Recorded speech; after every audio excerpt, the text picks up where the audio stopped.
जय जय रघुवीर समर्थ समर्थ आपल्याला आज प्रभू श्रीरामांच्या जन्माची कथा आपल्याला समर्थ येथे सांगतात। समर्थ म्हणतात की अयोध्या ही अत्यंत वैभवशाली महानगरी आहे। अयोध्या ही अत्यंत वैभवशाली अशी महानगरी आहे आणि त्या महानगरीमध्ये महातेजस्वी राजा दशरथ राज्य करीत होते। त्या महानगरीमध्ये महातेजस्वी असे राजा दशरथ राज्य करीत होते आणि त्यांनी या नगरीचे आणि आपल्या राज्याचे वैभवही वाढवले होते। त्यांनी या नगरीचे आणि आपल्या राज्याचे वैभवही भरपूर वाढवले होते।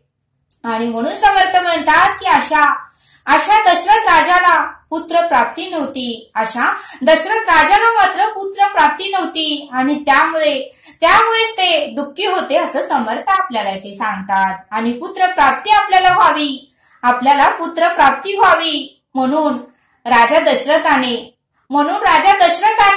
अश्वमेध यज्ञ करावा असा विचार त्यांच्या मनात आला। आपल्यालाही पुत्र प्राप्ती व्हावी म्हणून राजा दशरथाने अश्वमेध यज्ञ करावा असा विचार त्यांच्या मनात आला आणि त्यांनी या यज्ञासाठी अनेक साधू महाराजांनाही आमंत्रित केले आणि आमंत्रित करण्याची आज्ञाही त्यांनी केली आणि अनेक मुनिवर्य गुरूंना अनेक ब्राह्मण लोकांना अनेक महाराजांना त्यांनी आमंत्रण दिले आणि आपल्या मनातील दुःख त्यांना सांगितले आणि आपल्या मनातील दुःख राजा दशरथांनी त्यांना सांगितले आणि वशिष्ठ ऋषीसह सर्व द्विजवरांनी राजाच्या मनोकामनेस आशीर्वाद दिला। वशिष्ठ ऋषीसह सर्व द्विजवरांनी राजाच्या मनोकामनेस आशीर्वादही दिला आणि मग शरयू नदीच्या उत्तर तीरी यज्ञभूमी स्थापना करावी आणि अश्वमेधासाठी अश्वही सोडावा असा सल्लाही त्यांनी दिला आणि अश्व कोणी थांबवूच नये, अश्व कोणीही थांबवू नये आणि त्यासाठी भरपूर सेना बरोबर घ्यावी आणि यज्ञभूमीसाठी उशीरही करू नये अशी राजाने सर्वांना आज्ञा केली आणि राजा दशरथांनीही सर्व देशाच्या राजांना सर्व ब्राह्मणांना आमंत्रण दिले आणि यज्ञाचा शुभारंभही झाला आणि एक दिवशी मात्र यज्ञाचा शुभारंभही झाला आणि यज्ञ मात्र यथाविधी पार पडला आणि त्यानंतर मात्र राजा दशरथाने पुत्र प्राप्तीसाठी प्रार्थनाही केली। राजा दशरथाने पुत्र प्राप्तीसाठी प्रार्थना केली आणि उपस्थित असलेल्या देवदेवता परिवारानेही ब्रह्मदेवास विनंती केली की रावणाचा नाश व्हावा अशी प्रार्थना ब्रह्मदेवास केली।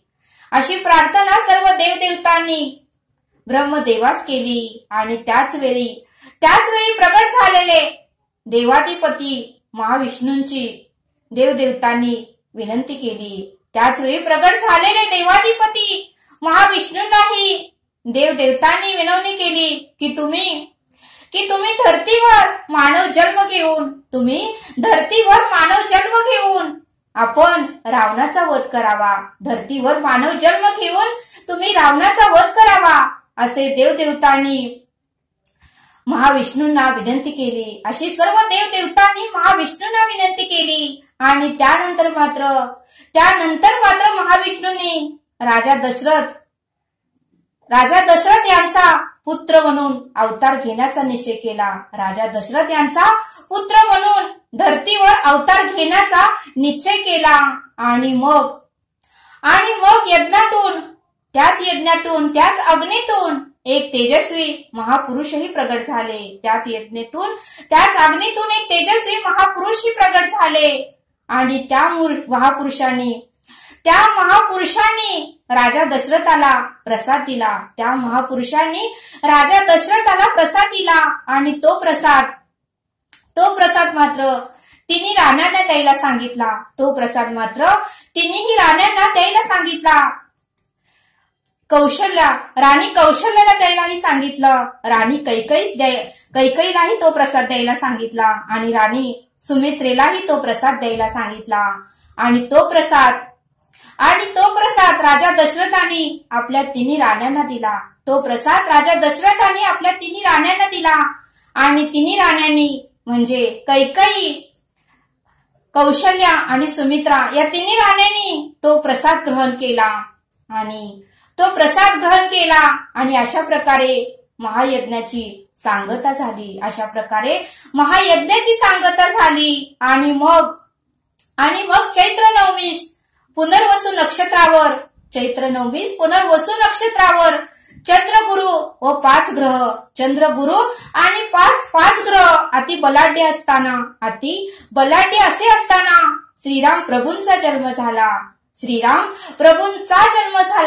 कौशल्या मातेच्या पोटी भगवान विष्णूंचा अंश पुत्र या रूपाने जन्मास आला.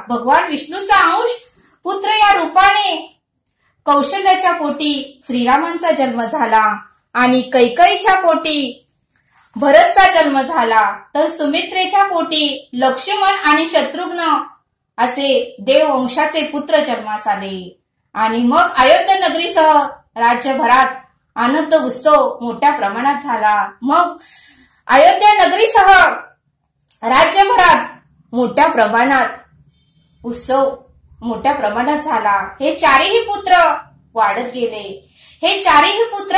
गेले आणि बालवयातच त्यांचा पराक्रम, त्यांची अपार बुद्धिमत्ता यांची सर्वांनाच प्रचिती येऊ लागली.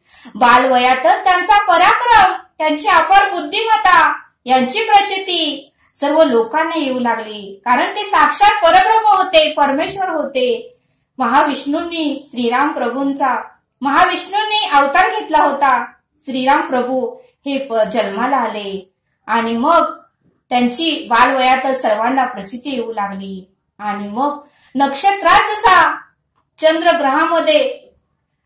चंद्रग्रहामध्ये जसा रविदास शोभतो तसा श्रीराम प्रभू शोभतात.